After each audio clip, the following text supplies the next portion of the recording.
Hey, good evening. Good evening, everybody. Come on in and grab a seat. We are happy to see you tonight at True North. We want to welcome you. Those of you that are guests in the room, we want you to know that you are our honored guest. We'd love to have you join us anytime. In a moment, we'll have a 4-minute party. Blake, what happens during the 4-minute party?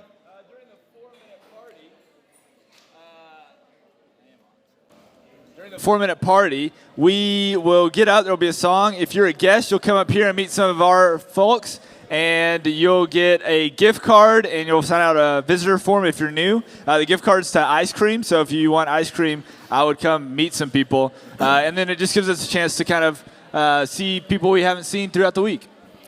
Once again, I think it's just you and I chatting, and Yeah. maybe you and I having a conversation together. All right, everybody, it's time for us to get rolling. During that 4-minute party, in just a moment, we're going to all stand up. When we all stand up, we want you to meet somebody you don't know. But first, we have a couple of other things to get to. If you've got a cell phone and you can silence that for us, that would be fabulous, so that it's not going to be a distraction to you or to anybody else this evening. That would be great.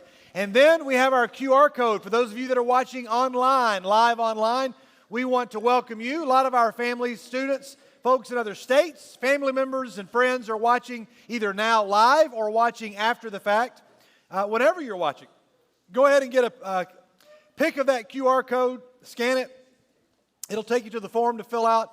We'd love to know where you're watching from, who you're watching with, and so go ahead and take a moment to do that. Or you can just text us and let us know, and we like to keep a list of where folks are so that we know that all of our people are around and they are safe. So take a moment and do that. We mentioned last week the Hayes family in New York City. I don't know that they're going to be tuning in live tonight, but this is the Hayes family. We introduced you to a 7th and 8th grader, Levi and Elijah. Blake and I had a chance to meet them the other day. We got to Zoom with them. Right. And what was something you learned about New York or about them that you remember? There's a Kodak museum. Oh, yeah. Kodak film. They have a museum there because at one point we were asking what to do in Rochester, and they didn't really know, so we Googled it, and then they knew. The National Museum of Play is in Rochester, New York. So we should go up there sometime. Here's a picture of our Zoom call with them. This is their very first ever Happy Face, and they executed it pretty well. There they are down at the bottom with their dad, Ben, is in the middle. So if they're watching either now or after the fact, guys, we look forward to having you in the NBYG. There we go. All right. Our birthday's next. I think that's what happens next. I should probably just write down an order, but I think that's what's happening next. Hey, so we have some folks. There's lots of faces of people that I have not seen in some time, and I'm so excited. I'm just kind of scanning the room, and I'm seeing people. During the birthday, during the 4-minute party, we want to make sure that all students, if you're spread out, if you want to sit back there, that's fine. But if you can come join and sit up here, we'll make room. Bring a chair with you. We want everybody to try to sit up here during the 4-minute party. You can move up. That'd be great. But yeah, I should just stop birthday interviews, the birthday interview segment. I can only think of one other segment that is worse than the birthday interview segment. Well, I also could think about it. But anyway, all right, we're going to have a 4-minute party to give you guys just a little bit of a break. But here's how this works. We do expect you to make this work by meeting somebody that you have not seen in some time, greeting somebody that you've never met, or introducing yourself to one of our guests. If you are a guest, we have some of our students who will make their way up here right now. They're going to be up here with a gift card. We're not going to embarrass you. So when we all stand up, just come up here, meet these folks. They've got a gift card for you. You'll fill out a visitor form, and it's going to be awesome. Okay? And also, if you haven't gotten your Burrowfest shirt, we're going to be selling those. And we have extras. We do have extras. If you want one, they're only $10. And Jake will be up here with your shirt. You just need to give him your $10 or a check. We want to get those shirts moved out of the way. So go ahead and we want them out of here and on you out there. Pick up your Burrowfest shirt. All right. Who is ready to meet at least somebody that you don't know or haven't seen in a while? Who's ready? Reese, you ready? Okay. All right. Kaylin, you ready? Very ready. Cody, you ready? You ready to go? All right, everybody. Let's all stand up. Let's have a 4-minute party. Somebody give a shout out to those watching at home. What's good, everybody watching at home? This is your shout out. Thank you for showing up, and hope you enjoy True North. Hey, I wanted to say hi to Grant Gilly. I know you're watching, so hey Grant, we miss you. Stop.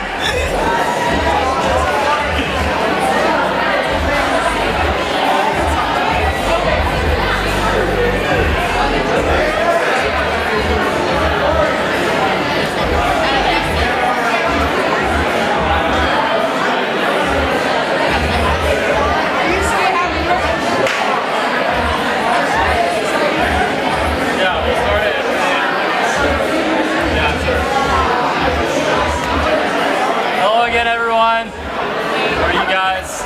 Haven't been around. Hello. Get your Clark. Come around this way. Yeah. All right. So once again, I'm Henry. This is Julia, and we are your hosts for just a little bit longer. Today is the last day. We are going to be your hosts. These two are going to be taking over after today. So if you guys want to reintroduce yourselves and then ask us a few questions, that'll be it for us today. Okay, my name is Kate. I go to Central. Well, I'm Clark, and I'm homeschooled, and I'm 16. I turn 16 next week. Yeah, so they should be here for a while. I'm assuming that we're going to keep doing this. I mean, Julie and I are pretty old, so we're graduating, we're getting out of here. These two will be here for a while. So if you guys had any questions for us that maybe we could share with the viewer at home. Well, where are you guys going to college? Yeah, so for me, I'm going to Lipscomb in Nashville. I'm going to Harding University in Arkansas. What are you most excited for? I think I'm most excited for being around very like-minded people since Harding is it's a private Christian university, and I'm very excited to meet new people and make a whole bunch of new friends. Yeah, for me, I'm just excited to get to college, to be honest. Like, I'm just ready to go and get on to, get on with my life, bigger and better things. So that's pretty exciting for me as well. Yeah. Well, we have loved our time with you, and we're going to pass it on to these people. But y'all have a wonderful rest of your tutoring. Bye. Have a good Love night. you, Dad.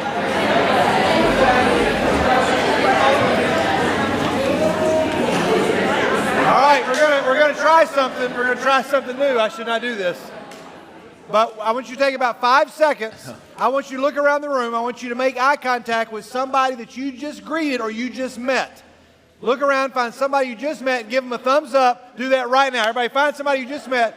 Give them a thumbs up if they see you. If they see you, okay. All right, he didn't see me. All right, very good. All right.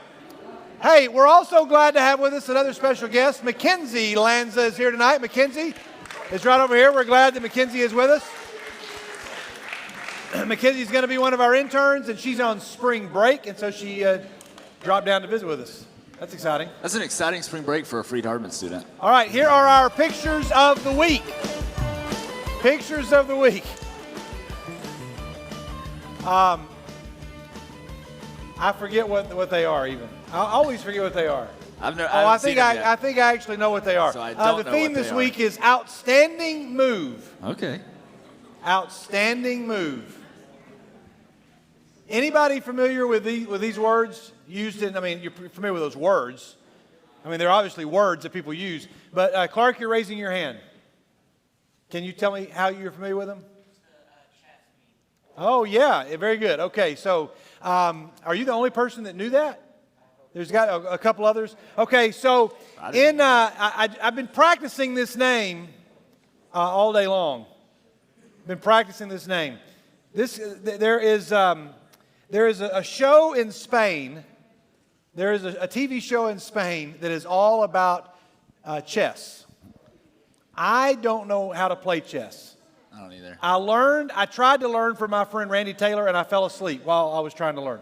How many chess aficionados do we have in here? Who likes chess? The most chess I know is from Harry Potter. So. Okay, so we have quite a few chess. I was just, during the 4-minute party, I was talking to Harold, and Harold had actually I don't know if that's actually your name. Is that actually your name, Harold? Okay. Yes. And he actually had a chess diagram. It was very impressive. Oh, wow. That was good. Were you studying like a move to take somebody down? Oh, my friend beats me every day. I love it. I didn't realize chess players could get mad and trash talk. Tenacity. Harold's like, no more Mr. Nice Guy. I've had it. So anyway, this TV show, there's a guy, the host of the show, his name is Leon Garcia. And Leon Garcia hosts this show in Spain about chess. And there was an episode where he looks at, in English it translates to the magical play of Bogolyubov. It was a chess match between Ludwig Rellstab and Yefim Bogolyubov. I said that, I got that out pretty smoothly. So confident. Yeah, Bogolyubov. And so how many of you have ever seen this picture? You've seen this picture? Now it's striking a chord. So he gets very excited, apparently. Have you familiar with this at all? No, You've never seen this I meme? have no idea what this is. How is a 49-year-old educating someone else on a meme? I don't know. I haven't been All on right. Twitter. Apparently, he gets very excited, and he gives the phrase, he describes one of Bogolyubov's, I said it, I messed it up keep there. mumbling through it. Bogolyubov, yeah. He sees one of his great plays, and he says, Marvelosa jugada. I have no idea if that's right in Spanish. Anybody speak actual Spanish besides some of you think you speak Spanish, but you really don't? Where's Marta when we need her? Yeah. But Marvelosa jugada, which means outstanding move. And he gets very excited about this move. Harold, are you familiar with this? Oh, wow. Thank you, Harold. We're even educating Harold on the fineries. The fineries? Is that a word? So anyway, it became a meme where anytime somebody does something either really good or sarcastically, they say, hey, outstanding move. Just a few examples. Not all examples on the internet. Am I going to get to see him are get appropriate. excited? No, you don't get to see him get excited because I couldn't find the part where he actually says it. But he's describing this chess match that took place between these guys in 1940. And he's replaying every move. Wow. He's like, and then Ludwig did this. And then Yefim did this. Okay. And then Ludwig did this. And then he shares this one play by Bogolyubov in which he says, Marvelosa jugada. Outstanding move. I just like the word Marvelosa. Anyway, so here's an example. This is how the meme works. I can't really read that back there. Genie says, you get 3 wishes. I wish you were terrible at math. And then the genie says, you have no more wishes. Outstanding move. Not the best example of this meme, right. But that's saying you blew it. Now, some of them, in 1945, a group of Soviet school children presented a U.S. ambassador with a carved U.S. seal as a gesture of friendship. It hung in his office for 7 years before discovering it contained a listening device. Wow. Outstanding move. That was Marvelosa jugada. It's like a Somebody can text me if I'm saying that thesis. wrong. Here's another one. We used to tease Neil because he had glasses once we took them from him, but then he started to tease us because now we had glasses. Outstanding move. My bike was stolen last week, and yesterday I saw it for sale on Craigslist. So I messaged the seller, met him at McDonald's. When I noticed it was 100% my bike, I dumbly asked to take it for a ride. He said, yeah, just don't ride off, which is exactly what I did. I stole my bike back. Outstanding well played. move. I wouldn't suggest that. That could be dangerous. McDonald's loses their trademark over the Big Mac over in Europe, and Burger King starts trolling them. You can barely see this. Their menu says it's like a Big Mac, but actually big. And then this on the menu says, the burger Big Mac wished it were. And then there's this one here on their menu, kind of like a Big Mac, but juicier and tastier. And then this one, anything but a Big Mac. And then, of course, Big Mac-ish, but flame grilled, of course. So, good move, Burger King. Burger King doesn't do much well, but they did that well. Now, a couple of the ones that I think are actually my favorite. In college, we named our intramural softball team No Game Scheduled. Oh, because if the other team didn't show up, they lost their league deposit and forfeited. It worked several times. Everyone hated us, and nothing as cool as that has ever happened to me since. I have seen this. Yeah. But I didn't see the meme with it. Yeah, okay. But that is hilarious. That was a good one. I think I got maybe one more. No, 2 more. Cobra bites man, man bites back, and kills Cobra. Marilosa, jugada. Wow. Could you imagine somebody saying, I got bit by a cobra? What'd you do? Well, like if you're introducing somebody, this guy got bit by a king cobra. He also killed that same king cobra. Here he comes. I just picture Harold saying, I got tired of that cobra biting me. And I finally got sick of it. And I just bit the cobra back. And then here is probably my favorite. Woman orders an iPhone 7 online, and she receives an iPhone 3, iPhone 4, and a Yu-Gi-Oh! Fusion card instead. Outstanding move. That was a good one. that All right, is and then funny. finally, they're predicting bad weather for tomorrow, Okay. possibly in this area. So I want to give you all some news. This is, you also know that I collect hilarious answers on tests from children. I collect them, like some people collect baseball cards or stamps or coins. I collect these, and I love this one right here. In your opinion, which location would be the most dangerous during a tornado? Circle one, in school, at a park, in a store, and the kid picked circle one. It's way too dangerous to circle a tornado. You should not try to circle that tornado. That would be the worst thing you could possibly do. So tomorrow, if there's tornadoes, everybody, don't say, let's go out. Let's run around it. So there you go. All right, those are the pictures of the week. It's only going to go downhill from here. And fast. We had better do this. I don't see Jillian. Is Jillian Malusian here tonight? Okay, we've got her Bible. We've got her Bible, and she's not here to receive her Bible. But that's a good transition to let us know that before we take things in a direction which we may not recover, we should share some other exciting news. Tonight, after True North, everybody is invited. Anybody in the room is invited. We're going to leave here. We're going to head down to the auditorium for the baptism of Zeb Fox, everybody. So we're very excited about that. We're very excited about that. And Zeb gave me permission to text that out and to invite everybody. If you'd like to join us for that baptism, it's awesome. Zeb's, we're just really proud of Zeb. And it's going to be cool. If you've never witnessed a baptism, it'd be great to come and join and participate in the celebration or just to celebrate with him. All right, now, we have one other person that we were going to share that did something kind of cool. You want to bring them up? Yeah, Slater, come on up. Let's give a big NBYG hand for Slater Coggin. So let's just put it this way. Elijah Reitz has more words than Slater. But Slater did give us permission to bring him up. I asked permission, and he was like, okay, sure. It took a little convincing, but Slater has done something that was surprising. If you had told me that somebody in our youth group did this thing that Slater did, and you gave me a list of every student in our ministry, male and female. Yes. Slater, I have to admit that I hope I don't disappoint you. I probably would not have put your name in the top 20. This is that impressive of a feat. Not I don't know that I don't know that I would have thought a teenager I didn't know would have you done had this kind of bent in you to do something this outrageously hilarious. Maybe I just don't know Slater as well as I should know Slater. I am related to Carl. Oh, that is true. That's right. And speaking of Carl, we still have the Space Needle up here. Okay. So you did something. Before you tell us what you did, can you tell us what made you think I need to do this? I saw a YouTube video. You saw a YouTube video where somebody else did this? Yes. Okay. So what are you wearing, first of all? Tell us what you're wearing. A t-shirt from a random university in Colorado. St. Okay. Cloud State. Go Huskies. St. Cloud State. I've never even heard of St. Cloud State. Oh, they're really good. You've never heard of it. No, I have no idea where. St. Cloud State Huskies. I'd never heard of it That's a till pretty today. cool t-shirt.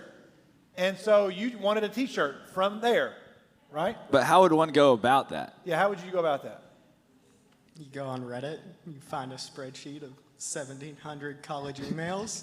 You go on Reddit, you find a spreadsheet of how many? 1,700. 1,700 college emails, and then you send an email to 1,700 schools asking them for what?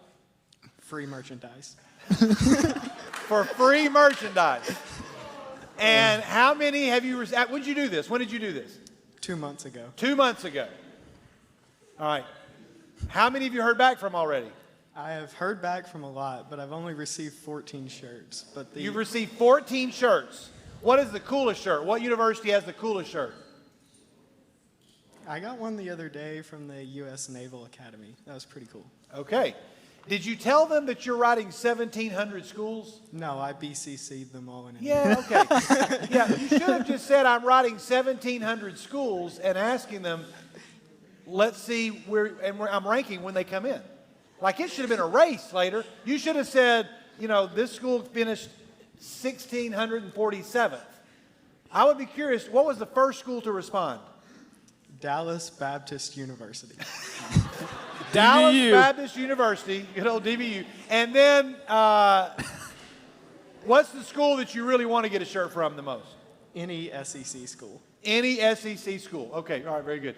Now, Blake, here's a question. If somebody told you that somebody in our group has written 1,700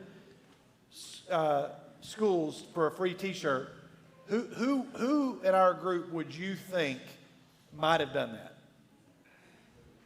I've got a couple that come to mind. I don't know. A couple of names. Not in the group. I would have thought it would have been Landon Webb. Like, I think that's who I would have thought would have done Okay, it. that's good. That's a good. That might even trump my answer. I don't know. I'm thinking if I have to go with a guy answer and a girl answer, I would think it would be a guy first because girls have more important things to do. Girls are doing things that actually matter most of the time. Girls are getting into the schools that do the what? T-shirts are coming from. Do you know how many video games you don't? What'd you say? I said girls are getting into the schools that they're getting T-shirts from. That's right. Do you know how many video games you don't get to play if you're writing 1,700 email? Well, you're actually blind copying them. So Yeah, he did it all in one. I just can't believe there's 1,700 schools that got that email and just are sending stuff Yeah, your way. I would've Like your thought- senior year of high school is going to be miserable, and your mailbox is going to be flooded. I would have thought that Ugh. had Sam Chapin written all over it. Yeah. That had Sam Chapin's name on it. Isaac Bunner would have been a contender. Isaac Harrison would have also been a contender. That would have been those would have been my my Mount Rushmore of. I know there's 4 people on Mount Rushmore, but I don't take more time. I don't. Yeah. Okay. We can do that. We can do that next. Get the Reddit list from him and just go for it. I don't know what girl though. I'm really stumped as to what girl might be the one that might do that. Well, okay. We'll just move on. We'll move on. So Slater, would you just give us an update? Would you for the next several weeks of True North? Would you just wear a different shirt and then we'll just have you stand up and you'll tell us what school has responded? Will you do that? A segment. And Is there a college that you're hoping he gets one from? Because I have one. I hope he gets one from Delta State, which they're the Fighting Okra. And I so hope. I hope he gets one from Slippery Rock University in Pennsylvania. Slippery Rock. That'd be good. Are they on the list? Hey, so what'd you say, Delta State Delta University. State and Slippery Rock. I'm curious to know. Let's see if they're Delta on there. State is on there because I asked them earlier. Oh, it is. Delta State's on there. He's taking some time to scroll through 1,700 emails. I don't mind stalling because this is worth me knowing. Yes. Oh, it's on there. This is going to be awesome. That's going to be exciting. Slater, what is your favorite candy bar? Like Kit Kat. Kit Kat. Okay.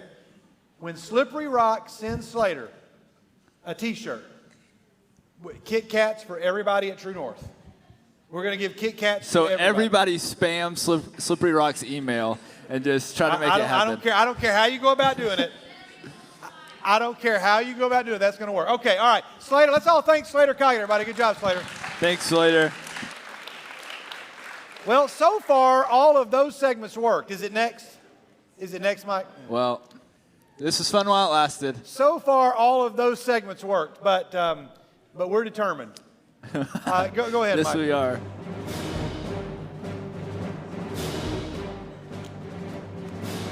There they are. All right, ladies and gentlemen, don't sigh. Because Everybody we knows. decided that because there were so many people that said we can do this, we're doing it until somebody gets 6 right. We're playing this every week until It's not somebody y'all. until somebody gets 6 right. If you go once, you're disqualified. Yeah, you can't go again. Hey, and we're up in the prize. But now to make this exciting for everybody in the room, listen carefully, you're going to want to know.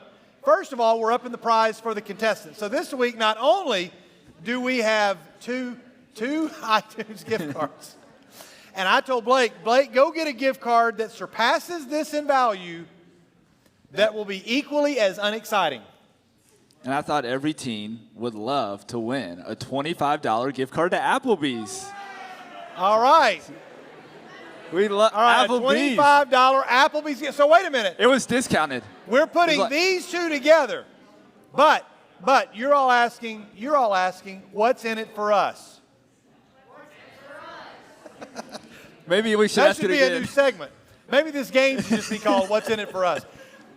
When somebody in our youth ministry gets 6 answers in 60 seconds, the next Sunday morning where there's a lot of people, like not this Sunday because it's spring break, but Easter or any subsequent Sunday, Donut Country Donuts for everybody in the youth group when somebody gets 6 right. We have contestants for tonight. We got to go fast. We got to hurry. Let's bring up this week's challengers who say they might end it tonight. Let's bring up Caitlin Clements and her brother, Ethan. Come on up. All right. That was the most unexcited walking up to a game show. They look like we just said, let's kill 2 members of our youth group in front of everyone, and it's you two. And they just... It feels very much like the Hunger Games. And they were both like this. Maybe they're just zoned in. All right, now tell me about this. You all have said that you've been practicing. Yes. Okay? Yeah, you use the mic whenever you want. You all have been practicing. Yeah, we use taboo cards from our house. Okay, all right. Now, siblings are better at this game than non-siblings. As evidenced last week when Henry and Spencer, who are bros but not brothers. I promise never to do that again. All right, who's going to give the clues? You're going to give the clues. Go stand right over here. Ethan, we're going to need you to come and stand right here. You can look at her now. Caitlin, remember, you can't point to anything. You can't do sounds like. You can't do motions or make any other sounds. I'm not sure if that's me causing that. I'm standing back over here. You can't make any other sounds except for words. You can't say any part of the main word or the other words. Okay? All right. Now, and remember, you have a lot of judges, but they want you to win because there's donuts involved now.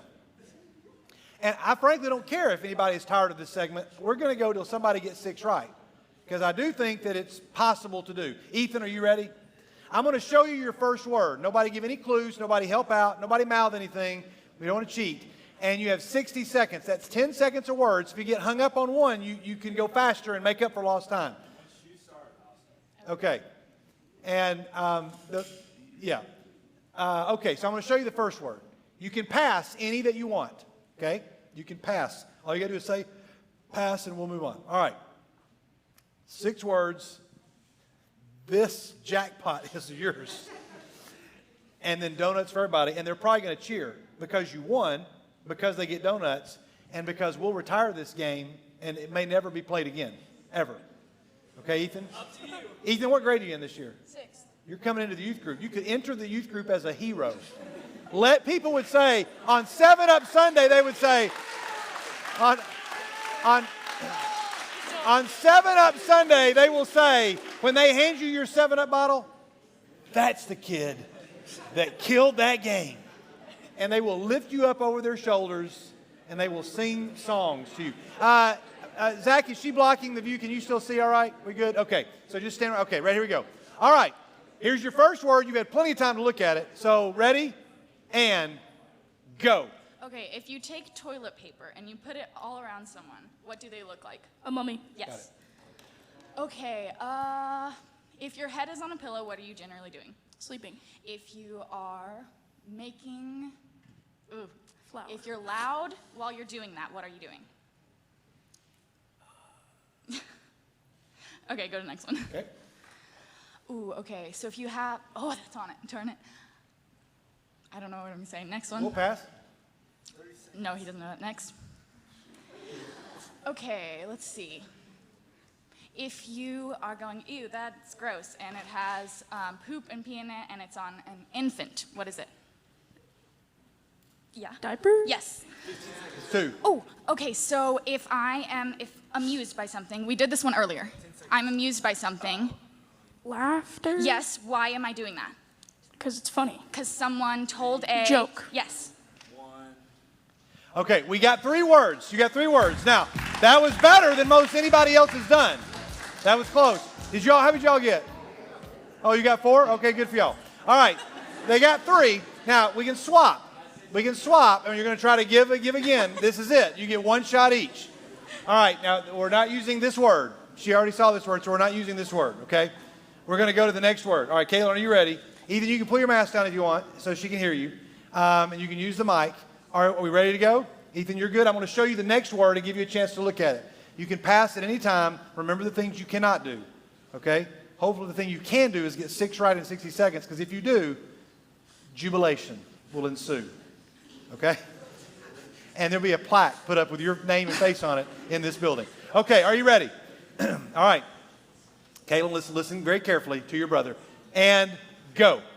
If I said I was bored, our dad would tell me to play with my... I don't know. Phone? Got it. You want to pass? We call Clara that sometimes. Turd. A rat. I don't Pass. know. Pass it. Go. You were in the pool and you wanted one of the tails. Oh, mermaid. Got it. Yes. They're always on the side of trains. What? Those, I don't know what they're called. I don't know. Let's pass it. It's a really tall animal. Giraffe. No, you said animal. 15 seconds. Pass. We're passing it. It's my favorite meal. Dinner. Breakfast. Lunch. No. Like it's a dish. Time. All right, time. No, you got 2. You actually did worse the second time through. All right, very good. All right, here, bring the mic. Hey, valiant try. It is not as easy as it looks. So you have 3. Y'all got 3. Hey, if you feel like you can take this game down, you need to let us know afterwards. You need to be a student, and you should let us know. Be prepared to not win, obviously, as nobody has done. 6 words in 60 seconds. The good news is it's over. We're moving on. Yeah. Okay. I think that's about it. There's some people that are going to read some verses later on. Do we have those people ready to go? Yep. All right. If you are reading a verse later, Blake's going to set this mic. We're going to leave this mic and make sure that later on that it is on during the talk. You're going to come up to this mic and read the verses that we'll get to, Lord willing, after we worship together. We do want to welcome everybody here. We love to laugh together. We enjoy being together. We're glad that we can be together in person or online. We look forward to any time that our group can celebrate together. But we also gather for one main purpose, and that purpose is to lift up the name of God and to reorient ourselves towards His direction. You may be a guest, or you may be a middle schooler, or a high schooler, or a college student, and the week has been pretty rotten. And we're just glad that you're here. The week may be great, and we're glad that you're here. You may be watching at home, and you're lonely, or afraid, or angry, or you feel like maybe you don't belong or don't fit. We're glad that you're here. Worship is not about showcasing our songs. Those that are going to help us sing, if you guys and girls want to come on up and get ready. It's not about the songs that we sing, but it is about the God that reminds us through these songs of who we are. So if you don't want to sing, that's fine. Just listen. If you want to sing when you're ready, that's fine. But we just ask that you respect the others around you that are wanting to take a moment, to reorient themselves, because we call it True North, because we want to find our way, because we get lost on the journey. And a lot of us show up this week and we're like, you know what, I just need to kind of get back on track. And so let's just take a moment to do that. If you're one of our prayer team students, and you should know who you are, if you want to volunteer to be a part of that, just talk to one of us afterwards. Anybody that wants to do it can do this, but we want you to be serious about it. And we want you don't have to be an older leader, you can be a younger student. But our prayer team teams, would you all just stand up? And anybody in the room that you see here standing up, you can go find one of them in the back of the room, and you can say a prayer with them. You can just ask them, hey, would you pray for me? You don't know me, but my name is, or you don't have to say your name. Or ask them to pray for somebody else. But take advantage of them. And if nobody comes to you, then you all can pray together. And there's lots of things to pray about. We want to continue to pray for Sam Bagwell and his recovery. We want to continue to pray for Linda Goodwin and for her recovery as she is still at home. We have a lot of people I know that are quarantined, or a lot of people that are sick with the virus and are trying to recover. We want to pray for healing for our nation. You all know the things to pray for, but we're going to do that together as a group. I'm going to ask everybody else to just take a moment. Let's stand and let's sing a couple of songs together.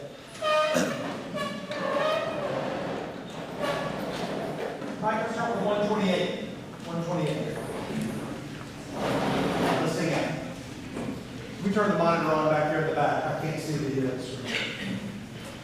As the deer thirsts for the water, Lord, so my soul longs after you. My soul thirsts for the living God. Yes, my soul longs after you. And I pour out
Let's go to 175, I think that is, 175.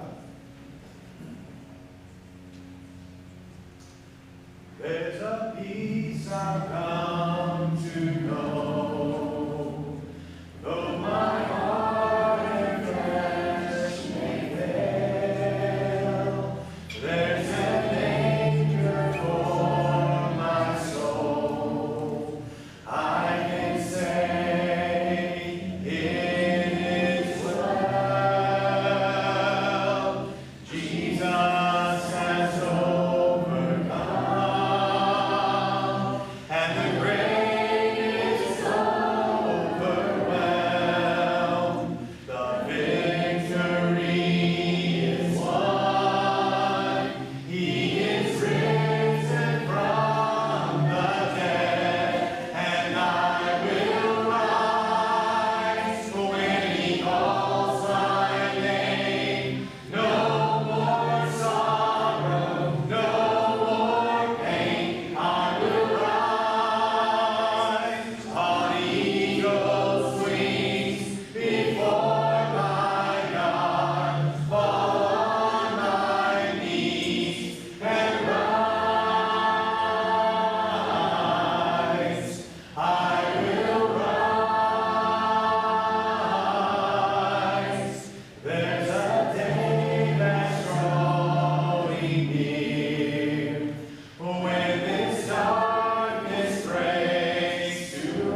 church said. Thank you all. Go ahead and have a seat. You sounded beautiful.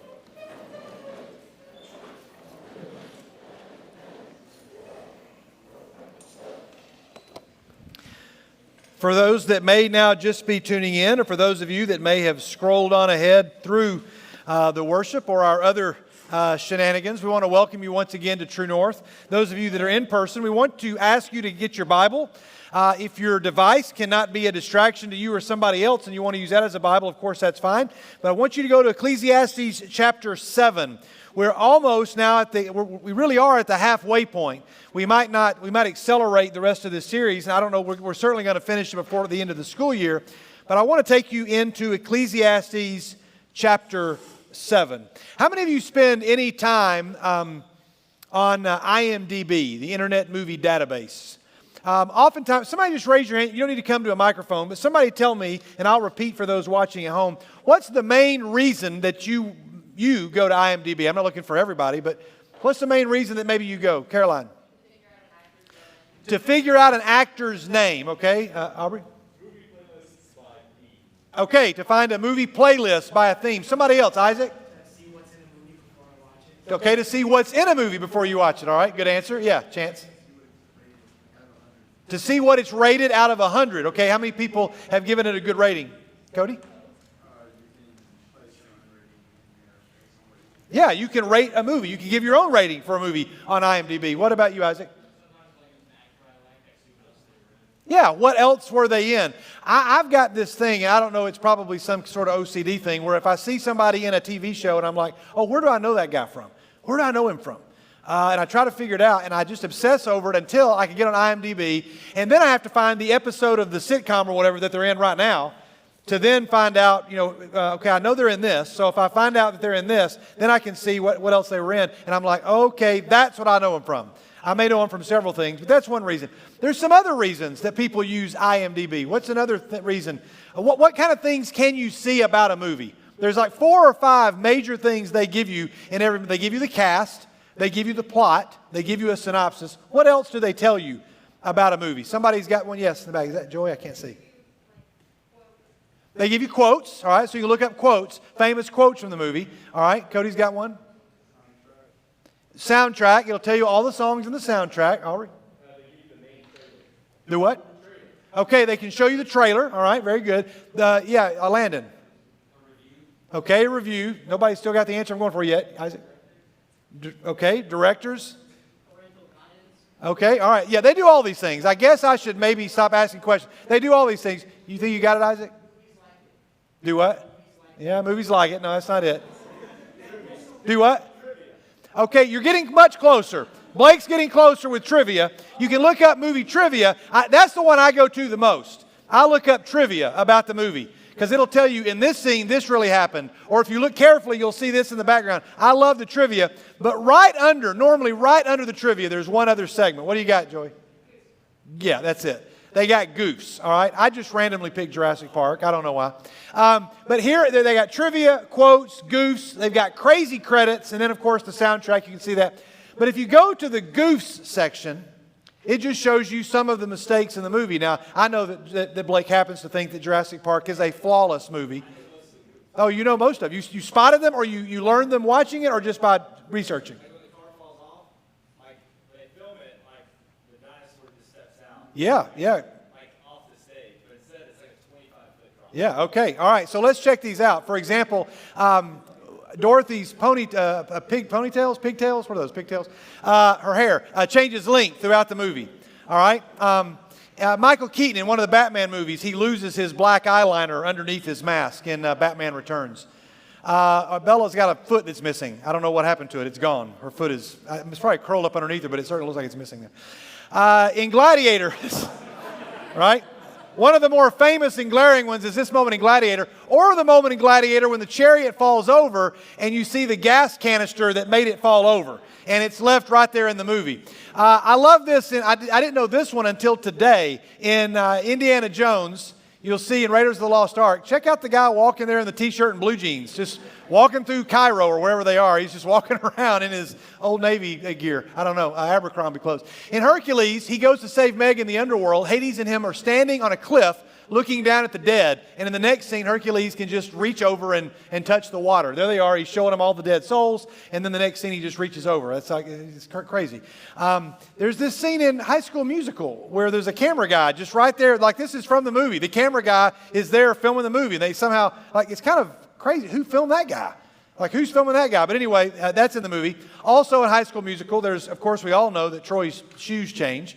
And who can forget when Gabriella slips on the milk and then the milk is no longer there? Where'd the milk go? And then, of course, she sits down to have lunch, and the very next shot, her lunch is gone. Somebody stole her lunch. And then here's Troy celebrating, and in the very next shot, he's all got his basketball clothes off and his warm-ups on. I don't know how that happens. He's a superstar. And then, of course, they misspelled this word. They misspelled the word receiving when they're trying to spy on him on the webcam. This one hurts. This is a Muppet goof in the Muppets Take Manhattan, I think. You can just see the puppeteer playing Kermit. Spoiler alert, they're puppets. This one here, now you can barely see this. This is a picture from Endgame. And Ant-Man is in the van trying to fix the van, right, to turn it into another time machine.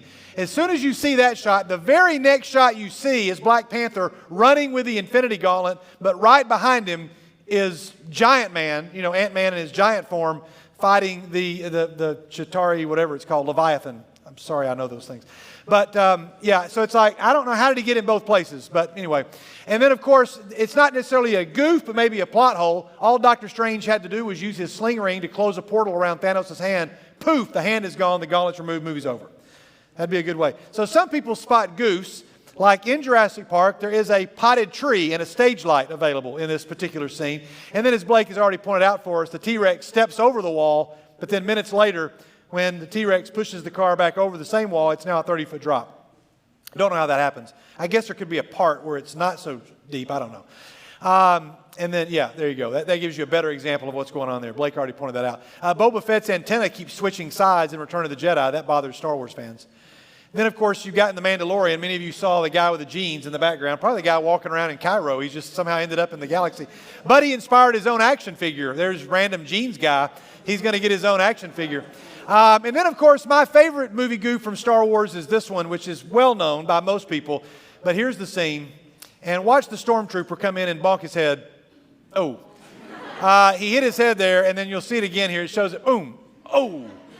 Whammo! And you can actually hear it. I think they edited in a sound effect. He says that he had a stomach bug and he was not feeling well and he thought he was off camera. He had no idea they left it in until he was sitting in the theater and watched it. And he told a friend of his, you know, I hit my head when we were filming this scene. And then he's watching the movie and then there it is. I hit my head. And they just left it in the movie. That's one of my favorite movie goofs. This is from Braveheart. There's a car apparently chasing them through the field. The kilt wasn't even invented until 300 years after William Wallace's death, so there's that. Other people are upset by things like this line. These blast points, too accurate for sand people, only stormtroopers are so precise. That's not really a movie goof, it's just a plot hole that somebody says doesn't work. That's a good one. How do the Hulk's pants stay on? And then, of course, we all know this one is really the most obvious movie mistake. There's clearly enough room for two people on that door in Titanic. The first 140 minutes of the movie Cats is a goof. That's a goof. And then I like this one. The Never-Ending Story is 102 minutes long.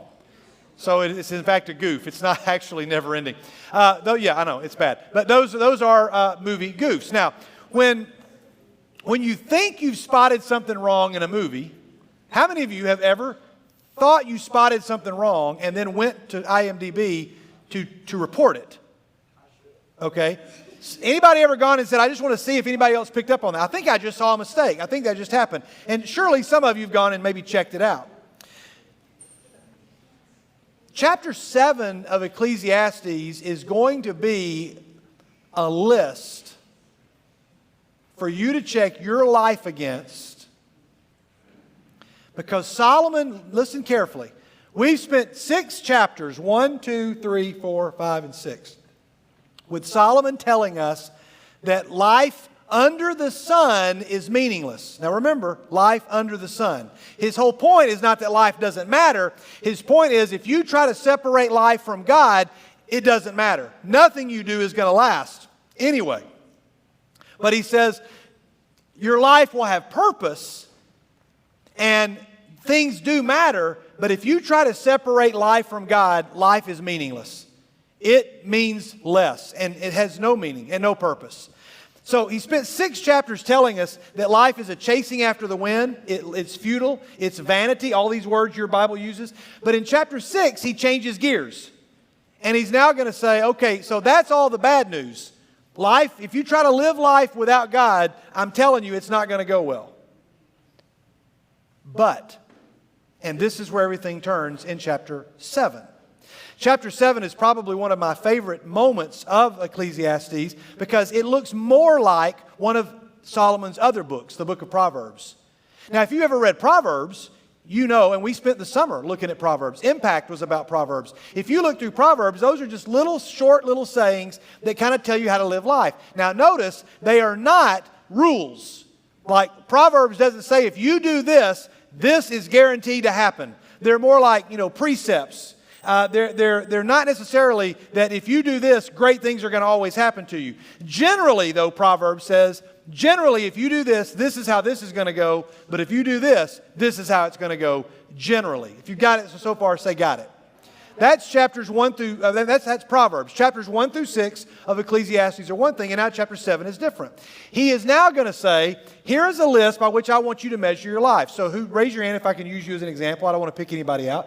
All right, we'll just use Reese on the front row. Reese, if you don't have to stand up, just stay there. But if I said, okay, Reese, I'm going to give you 29 sentences from Ecclesiastes 7. Now, by the way, if you're not Reese, which is everybody else but Reese, you can do this at home. You could go tonight and get a pencil or a pen, and you could put a check mark by every one of these that you think, generally, I'm getting this down. Or you could put a thumbs down, or you could put an X if you think, need to work on this. Everybody could give yourself your own report card. It's a pretty good exercise. It could be a little humiliating. It could be a little eye-opening. But again, regardless of your grade, we're going to dive in to Ecclesiastes chapter 7. And what I want you to do is I don't have it on the screen. I'm not going to put it on the screen. But I just want you to look. If you don't have a Bible, you'll find it easy to listen, or you can look on with somebody else. But this is big. I think there may be, 30 or 40 True Norths a year. I don't know how many there are in a True North season, a whole school year. But of all the True Norths, I would imagine that this chapter and this subject is probably one of the more important ones that we would talk about for students. And I want us to have some fun doing it. But the reason I showed you the movie goofs is because let's imagine, who can I use over here now? Okay, all right, we'll use Kate. Let's just imagine that if there was a list of everything, Kate, that you have done in the month of February and March, or 2021, January, February, and March. Would there be a list of goofs for us to look through? Yeah, and you're not alone. Everybody in the room would have a list of goofs. Nobody wants an IMDb of your life, of your story, to go through and say, oh, this is the part where Kate was supposed to do this, but she actually did this. Or if you notice carefully, Kate said this, but she really meant to say this, or she should have said this. I'm not talking about the goofs like you have in a movie where one time you're wearing a blue shirt and now you're wearing a green shirt. And somehow it was a continuity error. But we're talking about a list of your life, where somebody's looking down Kate's life and they go, oh, I see that. Now, how do those goofs get there? The director probably didn't say, let me just give you all the things that are wrong with my movie. They hope you didn't notice. But people spotted them, and they all wrote in, and they said, I noticed this. They even asked you on IMDb, have you noticed something that we've missed? Go ahead and tell us. Or if you watch a YouTube video about goofs in a movie, they'll say, did you notice something we didn't? Put it down in the comments below. Imagine somebody taking Kate's life and saying, hey, do you know something about Kate where she really messed up? Tell us about it. And we're going to write it all down so that if any of Kate's friends want to check, so Virginia or Mandy can get online and say, we want to know what's wrong with Kate. We're going to go look up her name, and there it is. We click on goofs, and we can see everything wrong that she's done. Now, it's not a very fun idea. We laugh about it because it does sound funny. But you can imagine, nobody in this room would sign up for that, is my guess. We don't want people to know our goofs. Can I just let you on a little secret? Ecclesiastes 7, if you've made a goof, I'm not going to ask you to raise your hand because I already know the answer. This is one of those questions I know the answer to. And I put me in the category. How many of us, again, this is not a hand-raising question, how many of us have made a goof in January, February, or March that had consequences that were not just, oh, I missed the bus, or oh, I forgot to study, so I made a bad grade. Not talking about those goofs. Or I meant to write this, but I put the wrong address, so the letter didn't get delivered. Not those goofs.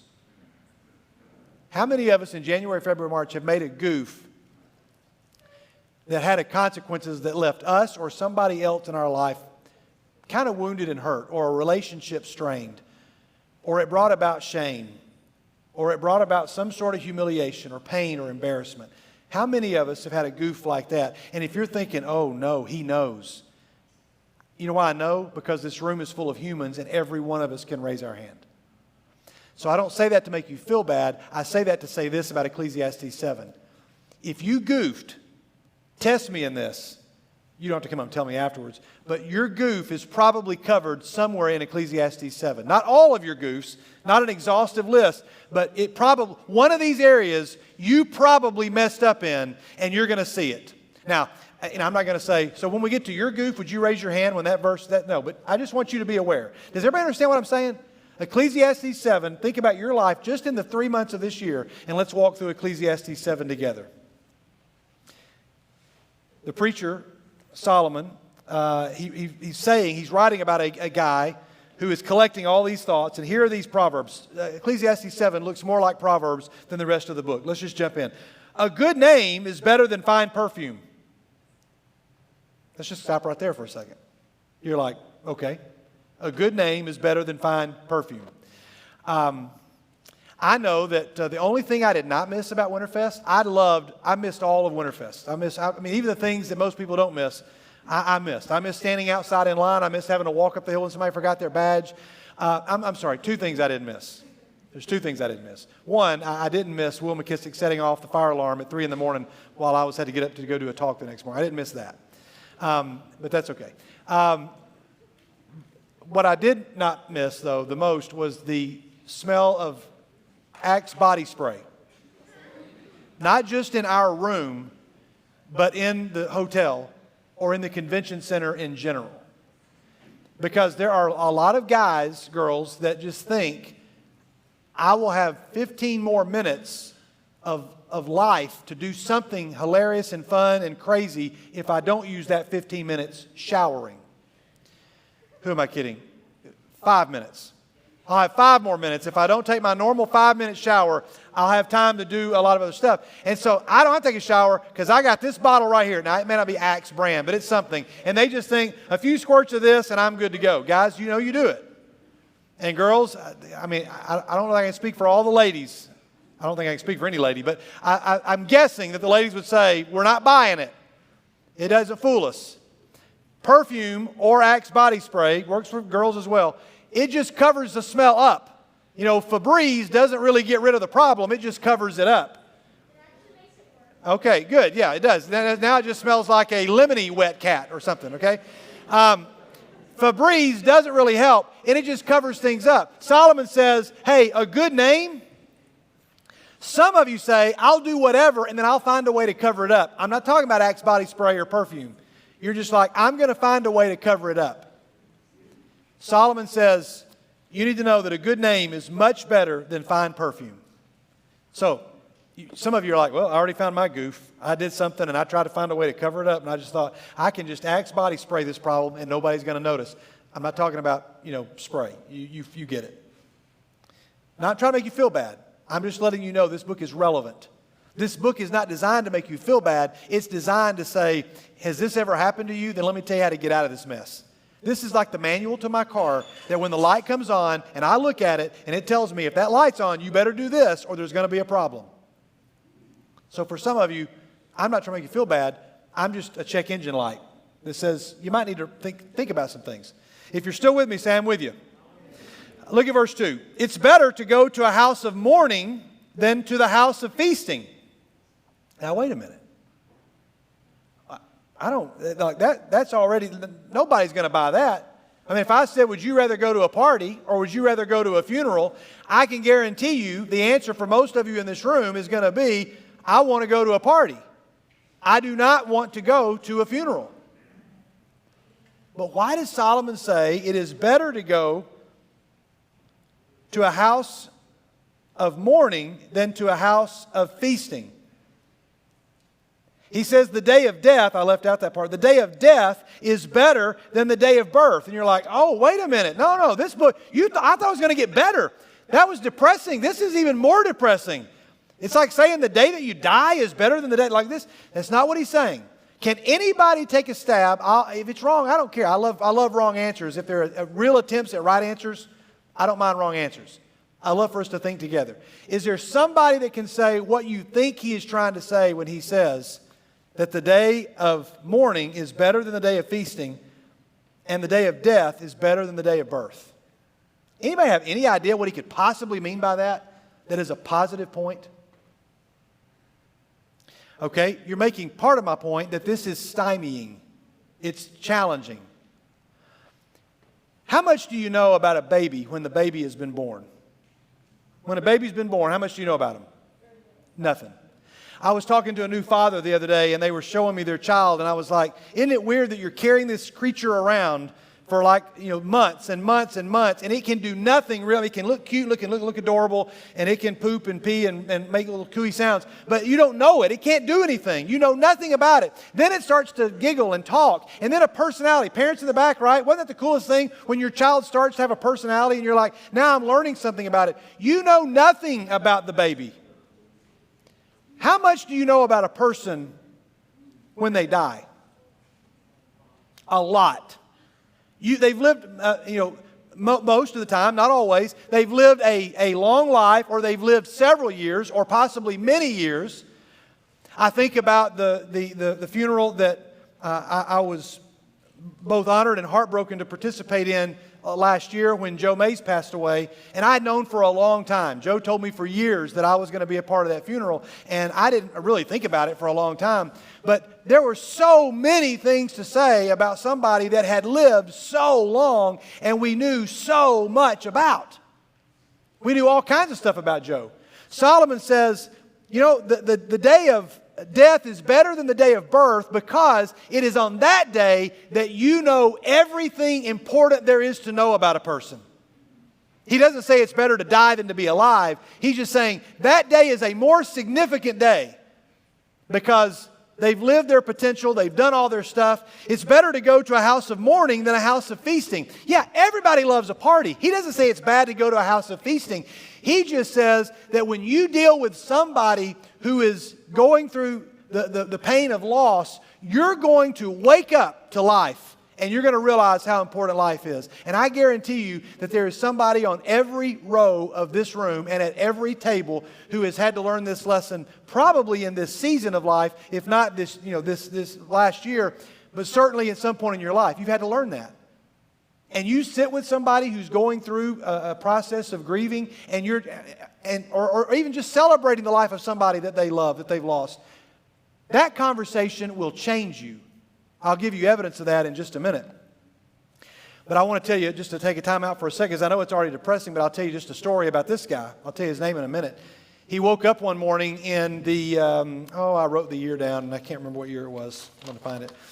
In 1888. He woke up and read the newspaper to see his obituary. His brother actually had passed away. His brother Ludwig had passed away. And they thought that it was him. So they published the obituary of this guy who many people knew. Not many people knew his brother, but everybody knew this guy. And the headline above the obituary, supposedly, it's hard to find hard copies of this obituary, but a lot of stories back it up. Some of the story may have taken on mythical natures. But when this guy saw it, it says, the merchant of death has died. And then it went on to describe this guy's life. And it said this guy had found more ways to kill more people than anybody else that has ever walked the earth. And he's reading this in the newspaper. First of all, he's not dead, he's alive.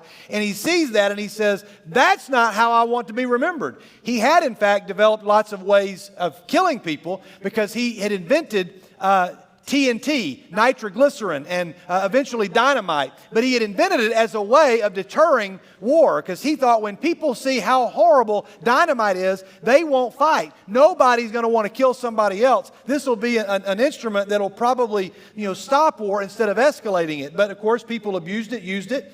And when he died, they said, this is what you're known for, the merchant of death, because he had made a fortune. He had made a fortune by those standards of money then. It was in the hundreds of millions of dollars by our standards. He had made a fortune in selling explosives and weaponry, munitions. Some of you may know the story.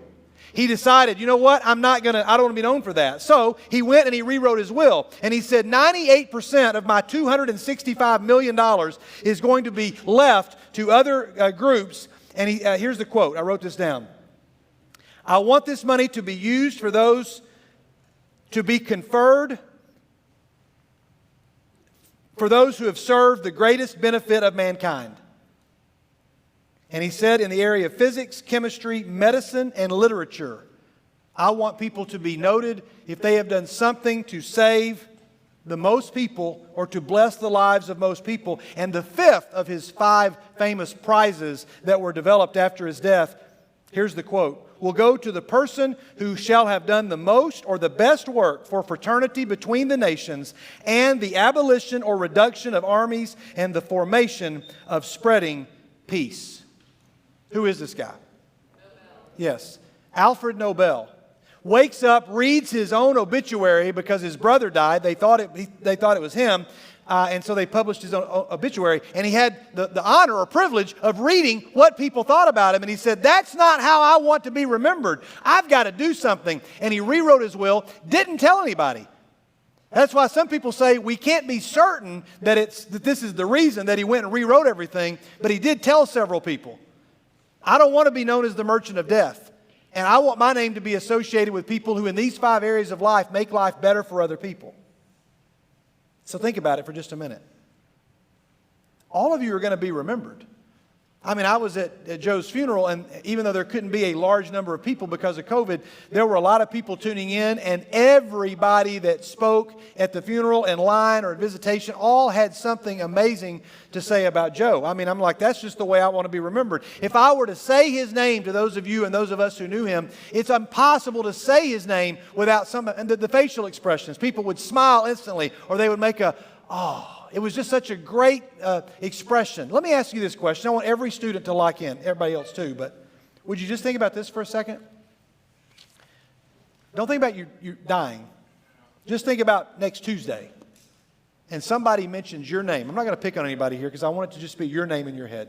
Somebody mentions your name to a room full of people that know you. You're not dead, you're alive. But they're at a cafeteria table and somebody brings up your name. What's the facial expression that comes on the face of everybody at that table? And you're like, well, it probably depends on the table. Probably depends on the subject or what you're talking about. Solomon says a good name is better than fine perfume. The day of death is better than the day of birth. It's better to go to a house of mourning than to a house of feasting. Why? Because he said when you go to a house of mourning, you are learning everything that was significant about this person. Now, do you understand why he's saying that day's better? It's like a more significant day. He doesn't mean that you should do one and never the other. He just says, I'm telling you, you're not going to be changed, Michael, if you go to Disney World for a day. You might have a great time. You'll have a lot of fun. You'll have some pictures. You won't be changed. But you go to a friend who is facing the end of life and you talk with them, you will walk out of that conversation a different person. I've told people here, I do so many things that I shouldn't do that are wrong in my life, things that I'm not proud of. But the one reason that to this point in my life, in 49 years and counting, it's getting close to going to another whole number entirely. But for 49 years, the reason I've never had a drop of alcohol in my body is because I went to the funeral of a friend of mine in high school who lost her life in a horrible accident that I don't even want to describe. And I also witnessed one of my best friend's sisters being hit by a drunk driver and was in a coma for several months. And those things so rattled me when I saw the mother of my friend Renee, or some people knew her as Terry. I saw her and the the face that I saw on that mom, I just thought, I don't ever want to be associated with that. Please don't hear me saying something holier than thou. And I'm not even saying that there's a prescription against anybody ever having a drop of alcohol. That's not my point. I've made a decision not to ever, because I know that I've got a personality that if I did something that I enjoyed, I would probably keep going back to it, and I just don't want to do it. And it's because I went to the day of mourning, and it changed me. Some of you have been changed for other reasons or in other areas. Look at verse 3. Frustration is better than laughter, because a sad face is good for the heart. Now wait a minute, you say, Solomon, this is so depressing. Don't let it be depressing. He's not trying to depress you. He is saying that when things are going well, you don't really learn a whole lot about yourself. When things are going hard, that's when you learn what you're made of. And Solomon says, I'm just telling you right now, COVID, what you guys are going through, you're learning about who you are. Frustration is better than laughter. Is laughter great? Yes. A sad face is good for the heart. When somebody is sad and somebody comes in and tries to comfort you, Solomon says, that's when great things happen. Not when two people are just laughing. That's fine. But if Cody is struggling and I see him and I go sit down and I say, hey, let's talk, and we talk about life and what really matters, we're not talking about video games or movies or Legos or sports teams. We're now talking about life. And Solomon says, man, can you get to that? I mean, those of you that have good friends in the room, you've probably had all kinds of conversations with your buddies, your girlfriends, your boyfriends, and all the people that you hang out with. But when was the last time you had a real conversation about something that really mattered? And Solomon says, it's maybe because everything's just fun and games. I'm not trying to beat anybody up. I hope it doesn't sound like that. I'm just saying, like Alfred Nobel, imagine you had a moment to wake up, and here's the will that he rewrote. It's in a museum somewhere, and somebody says he went to rewriting it because he saw the way he was going to be remembered, and he said, I don't want to be remembered that way. I want to keep going. Look at the next one, verse 5. I think it's where we are. Well, I'm actually verse 4. The heart of the wise is in the house of mourning, but the heart of fools is in the house of pleasure. I think we've already covered that one.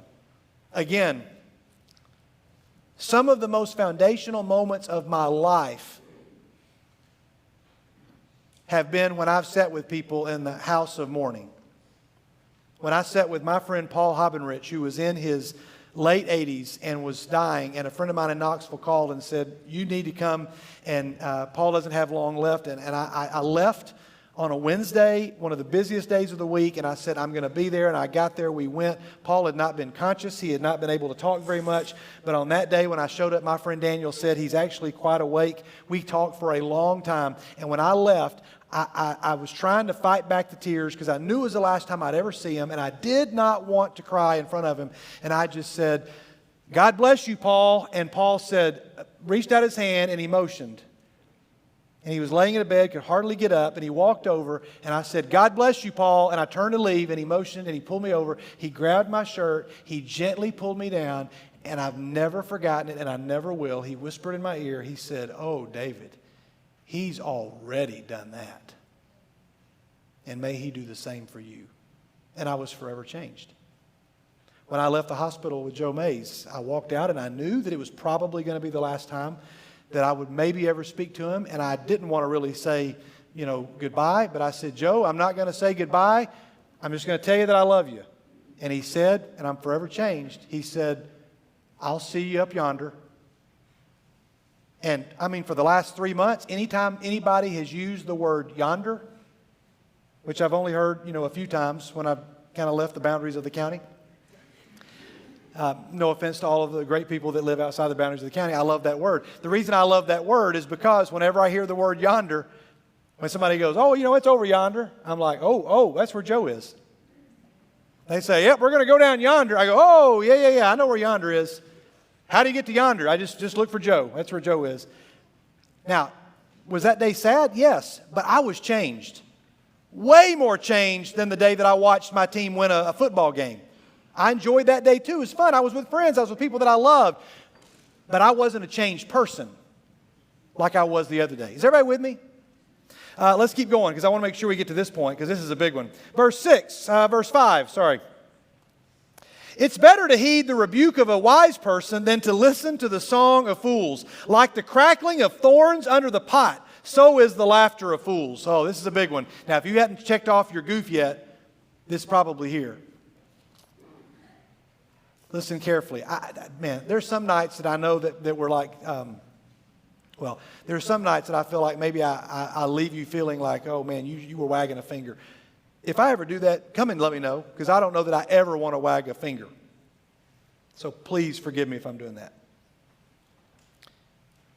But I'm sure there's somebody in this room that has probably had somebody try to sit you down and tell you something that was going to help you, and you didn't want to listen to it. And Solomon says, hey, it's better to heed the rebuke of a wise person than to listen to the song of fools, like the crackling of thorns under the pot. You ever build a fire? When I build a fire, I use some, my wife makes wreaths, and she trims these wreath forms, and there's a bunch of little leftover stuff that gets in a big garbage can, and I'll pick it up, and I'll start the fire with that. Because when I light that on fire, I mean, it goes like this for about 4 seconds, and then it dies down. But if I've got other big logs on it, it'll help start the fire. But it just crackles, it makes a lot of sound, and then it goes away. Some of you surround yourself with people that are foolish, and the laughter of fools, they're not laughing at you. He's just saying they laugh because they're like, who cares? I mean, the laughter is like, what's the big deal? Don't worry about that. We'll all go do that. We'll do it too. And the laughter of fools, and he says, it is a fire that will not keep you warm. Try cooking over that fire. It will not cook your food. Try living by that fire. It will not keep you warm. He says, the rebuke of a wise person, oh, that's so much better. So much better. Let's keep looking at the next one. He says, this too is meaningless. I think I'm in verse 7. Extortion turns a wise person into a fool, and a bribe corrupts the heart. The end of a matter is better than its beginning, and patience is better than pride. Don't be quickly provoked in your spirit, for anger resides in the lap of fools. Solomon says, quick anger is the first mark that you're on the path to foolishness. I'm not calling you a fool, I'm just saying that you're on the path. Now, there were some other movements that I wanted us to get to, but we don't have time to get to them. Now we're going to pick back up in this chapter because I think it's so important. This is the report card where you look at the goofs and says, okay, am I trying to make you feel bad about your goofs? No. What Solomon is saying here, and the last verse that I want you to look at is, I want you to go back to verse 2. We're going to end right here. Because I left out a phrase. And it was actually the phrase I circled the most to talk about. But right after he says it's better to go to a house of mourning than to a house of feasting, for death is the destiny of everyone. Somebody tell me the very next phrase. Just somebody read it out loud. Go. Say it louder, Isaac. The living should take this to heart. So we'll close here. We're about to go and celebrate. The house of celebration. We're going to watch Zeb get baptized. Solomon does not say that's a bad thing. The house of celebration is great. And he says that's going to be awesome. And hopefully you're changed by witnessing that, those of you that are able to stay. But he says next time you find yourself in that moment of sadness, he says take it to heart. And say, God, how can I be a better person because of this moment? Instead of saying, this bad thing happened, life is meaningless. My friend Joe is gone. Life is hopeless because I'm so sad. I can say, I want to be just like that guy. And I'm going to make sure that every encounter that I have with other humans is going to be like that guy. And I want it to be so that when people hear my name, they don't make a face of, oh. They just make a face that says, oh man, that person makes my life better. Alfred Nobel said, I'm going to give every penny that I have, 98% of his entire inheritance. His family tried to sue to get that money back.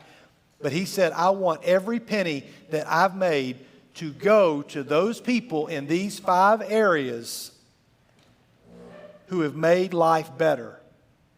He said, I want my name attached to those people.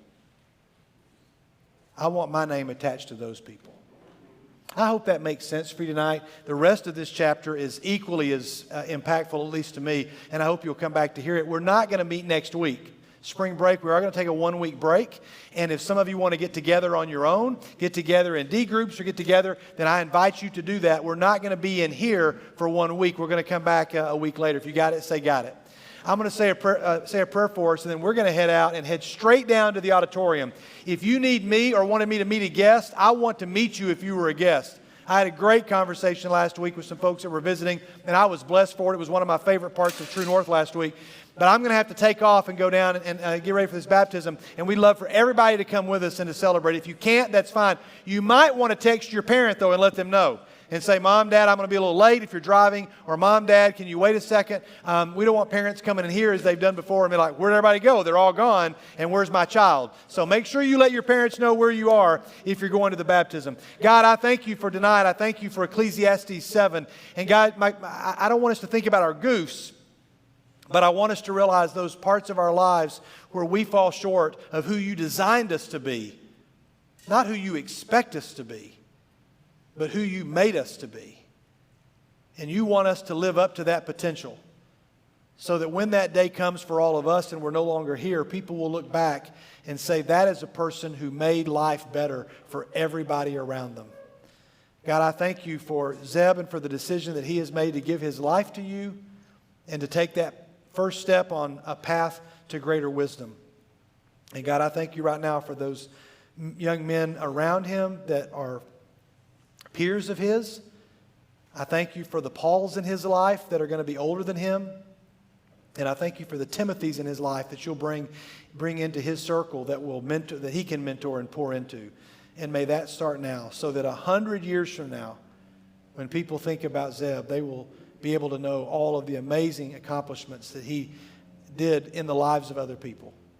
And we trust that'll happen, and we look forward to celebrating. It's through the name of Jesus we pray, and we all say together, amen. Thank you guys for tonight. Have a great night. We're going to head straight on down to the auditorium.